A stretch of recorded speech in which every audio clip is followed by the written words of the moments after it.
কুণাল ঘোষ তিনি বলছেন যে দলের অ্যাকাউন্ট থেকে 25 লক্ষ টাকা খরচ করেছেন ঋতব্রত বন্দ্যোপাধ্যায়, সন্দীপন সাহা খরচ করেছেন 27 লক্ষ টাকা দাবি করেছেন কুণাল ঘোষ। তৃণমূলের 3টি অ্যাকাউন্টে ডেবিট ফ্রিজ করেছে পুলিশ। জমা থাকা 440 কোটি টাকা তোলা যাবে না বলে ব্যাংকে নির্দেশ দিয়েছে পুলিশ। প্রথমে ব্যাংকে চিঠি দিয়ে অ্যাকাউন্ট থেকে লেনদেন বন্ধ রাখার আবেদন জানান অরূপ বিশ্বাস।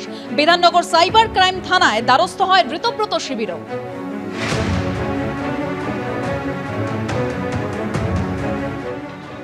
26 লক্ষ টাকা একজন প্রার্থী বিধায়ক হওয়ার জন্য নিজের প্রচারে খরচা করেছেন, আর তার সই করা তার দেয়া তথ্য অনুযায়ী তৃণমূল কংগ্রেসের অ্যাকাউন্ট থেকে এইচডিএফসি ব্যাংক থেকে আরটিজিএস হয়েছে 25 লক্ষ টাকা, খাতে দেখানো হয়েছে পার্টি ডোনেশন। অর্থাৎ অ্যাকাউন্ট নিয়ে অভিযোগ, সেই অ্যাকাউন্টগুলো থেকে 25 লক্ষ টাকা ঋতব্রত নিয়েছে নিজে এমএলএ হওয়ার জন্য। দ্বিতীয় আর এক বিপ্লবী সন্দীপন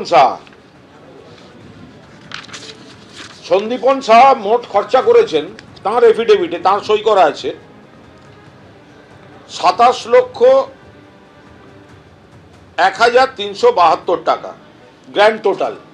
সন্দীপন সাহা খরচা করেছেন 27,01,370 টাকা নির্বাচনে এন্টালি। চাটনৃত হচ্ছে পূর্ব উলুবেড়িয়া, সন্দীপন সাহা এন্টালি। তার মধ্যে 25 লাখ টাকা ওই অ্যাকাউন্ট থেকে এসছে। টাকায় পার্টির প্রতীকে, পার্টির সিম্বলে মমতা ব্যানার্জির মুখ দেখিয়ে তোমরা ভোট করেছো, পার্টির টাকায় ভোট করেছো, আর আজকে তুমি বলছো ওই অ্যাকাউন্টে পুলিশের হাতে পুলিশ ব্যবস্থা নিক। আমরা জানি আগে ব্যাংকে চিঠি দিয়ে তৃণমূলের অ্যাকাউন্টে লেনদেন বন্ধ রাখার আবেদন জানিয়েছিলেন অরূপ বিশ্বাস। তারপর অবৈধ লেনদেন হয়েছে, বেআইনি লেনদেন হয়েছে, এই মর্মে সাইবার থানায় অভিযোগ দায়ের করেছিল ঋতব্রত শিবিরও। আর যার পরে আমরা জানি যে তৃণমূলের 3টি অ্যাকাউন্টে ডেবিট ফ্রিজ করে দিয়েছে পুলিশ। আর এবার এই অ্যাকাউন্ট বিতর্কে ঋতব্রত বন্দ্যোপাধ্যায় আর সন্দীপন সাহাকে নিশানা করেছেন কুণাল ঘোষ।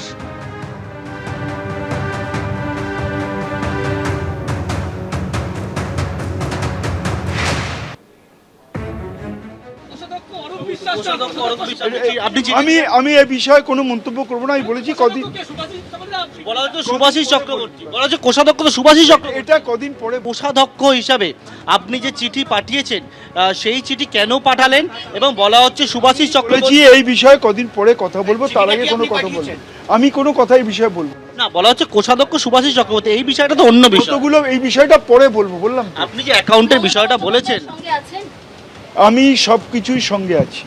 সবকিছু বলতে বাস ঠিক আছে। সবকিছু বলতে ভালো তৃণমূলের সঙ্গে আছেন না খারাপ তৃণমূলের সঙ্গে? আমি তৃণমূলের সঙ্গে আছি।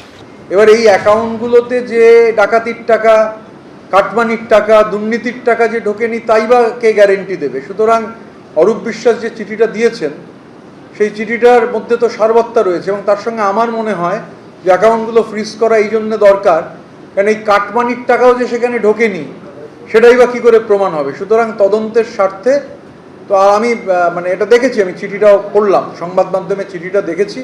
তো শুধু ওই টার্ময়েলের বিষয়টা নয়, আমার কাছে অ্যাডিশনাল পয়েন্ট হচ্ছে যে চুরির টাকা, কাটমানির টাকা, এই টাকাও যে ওই অ্যাকাউন্টে ঢোকেনি তার প্রমাণ কোথায় আছে? সেটা আমি প্রমাণ করতে পারবো না। সরকার চাইলে তদন্ত করে তা প্রমাণ করতে পারবেন। অ্যাকাউন্টগুলো ফ্রিজ রাখার যে দাবি অরূপ বিশ্বাস করেছেন, আমিও তাকে সমর্থন জানাচ্ছি। অরূপ বিশ্বাস চিঠি দিয়েছেন, তিনি ট্রেজারার ছিলেন। তিনি মনে করেছেন যে এই চিঠিটা না দিলে হয়তো যে অ্যাকাউন্টটি তৃণমূল কংগ্রেসের রয়েছে সেটাতেও কিছু অনিয়ম হতে পারে, সেটাকে ভেবেই হয়তো তিনি চিঠি দিয়েছেন। এর বাইরে আমার কিছু বলার নেই, কারণ সেটা তিনি চিঠি দিয়েছেন ট্রেজারার হিসেবে, এটার উত্তর তিনিই ভালো দিতে পারবেন। কোন তৃণমূল কংগ্রেসের কথা বলছেন? সেই তৃণমূল কংগ্রেস অনেক কথা বলে, অনেক দাবি করে, কিন্তু সেই দাবির সাপোর্টিং ডকুমেন্ট হতে হয়। সেই ডকুমেন্টগুলো অধিকাংশ সময় দেখা যায় যে এরকম কোনো সাপোর্টিং ডকুমেন্ট থাকে না, তারা মুখেই বলে যাচ্ছে। এবিপি আনন্দ, এগিয়ে থাকে, এগিয়ে রাখে।